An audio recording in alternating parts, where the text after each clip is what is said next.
Halo guys, balik lagi bersama gue Rasis dari Vespa Cilik.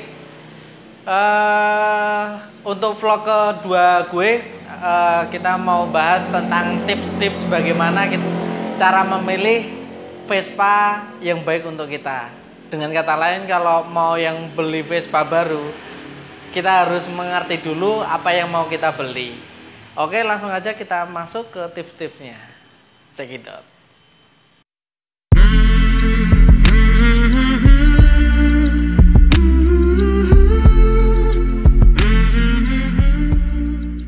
Oke, untuk tips yang pertama, bagaimana kita bisa tahu Vespa itu baik atau enggak? Yang pertama, kita harus survei ke Vespanya terlebih dahulu. Kalau memang kita dekat dengan tempat orang yang jual, usahakan untuk COD, cash on delivery. Jadi kita bisa tahu detail untuk barang Vespa tersebut seperti apa.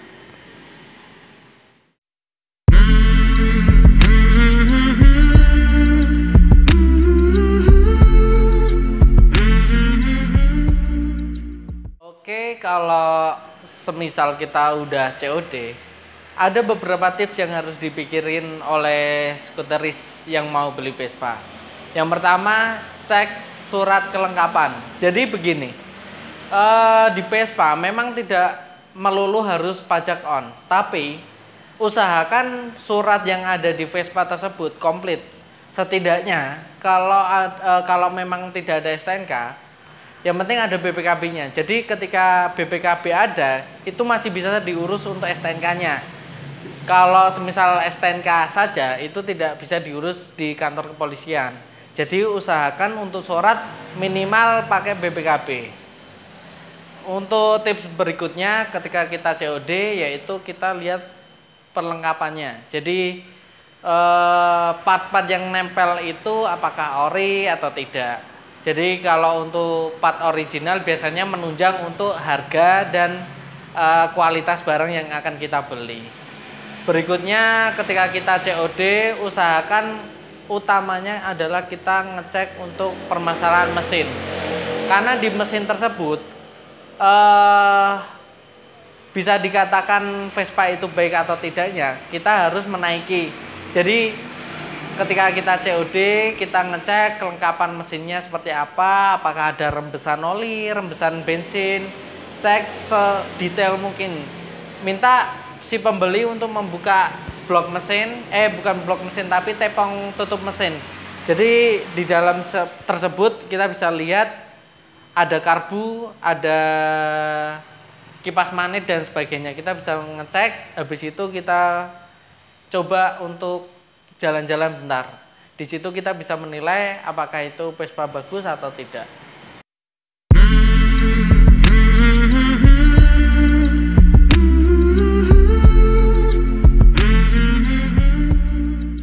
Oke, kalau ketika kita mencoba Vespa, itu sebaiknya kita juga mencoba apakah bodinya itu senter atau tidak.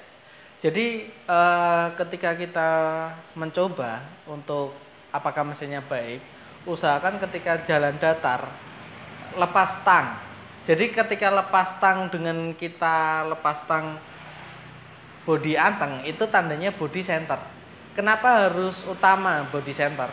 Karena ketika kita mengendarai Vespa tidak bodi center, ada dua kemungkinan. Kita capek, yang kedua adalah bodinya itu tidak bagus. Dengan kata lain ada las-lasan di bagian tertentu. Itu biasanya juga mempengaruhi harga jual atau harga nilai beli dari kita Vespa.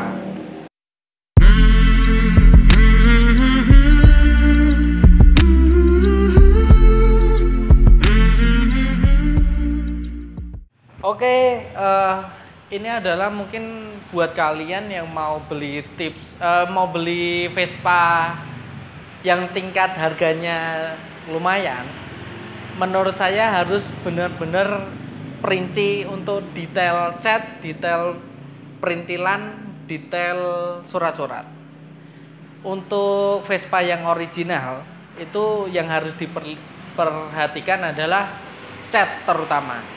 cat original biasanya ada meninya. Meni adalah cat dasar untuk Vespa.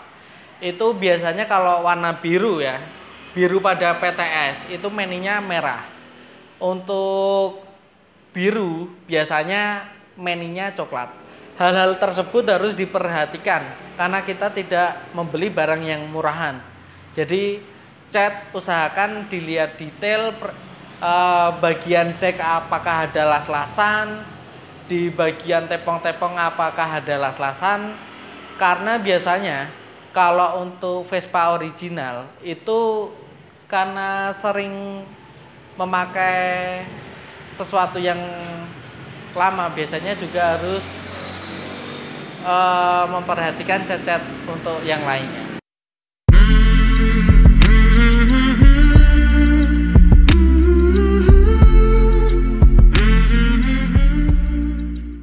Oke, kita lanjut lagi ke Vespa Orient. Jangan lupa, kita ketika beli Vespa untuk nilai nominal harga yang tinggi, usahakan perintilan Vespa itu betul-betul sesuai dengan teknika buku Vespa. Jadi di buku teknika Vespa itu biasanya menerangkan part apa yang harus menempel pada Vespa tersebut. Balik lagi ke vlog saya yang pertama, di situ saya menjelaskan tentang perintilan Vespa Darling saya. Nah, dari situ kalian bisa melihat bagaimana cara menilai part Vespa yang baik dan benar. Biasanya kalau untuk bawaan Vespa itu harusnya adalah siap. Tapi untuk beberapa kondisi ada juga merek lain seperti Brevetata, Torino, terus Triumph, terus Hella, itu sebetulnya juga original. Tapi original ada semacam tingkatannya. Jadi kalau untuk bawaan pabrik itu harusnya memang yang tertera adalah brand merek Siam. Seperti itu. Untuk Vespa Orient yang lain mungkin saya rasa yang penting cat original diperhatikan, mesin-mesin original diperhatikan, part original juga diperhatikan. Kurang lebihnya kalau semisal memang kita agak ragu apakah ini benar-benar Vespa demikian, kalian bisa cek website di Scooter Help. Jadi di Scooter Help kalian bisa memasukkan nomor rangka dan nomor mesin, di situ tertera Vespa ini buatan tahun berapa dan jenis apa. Dari situ kalian bisa menilai apakah ini Vespa yang original atau tidak. Itu aja.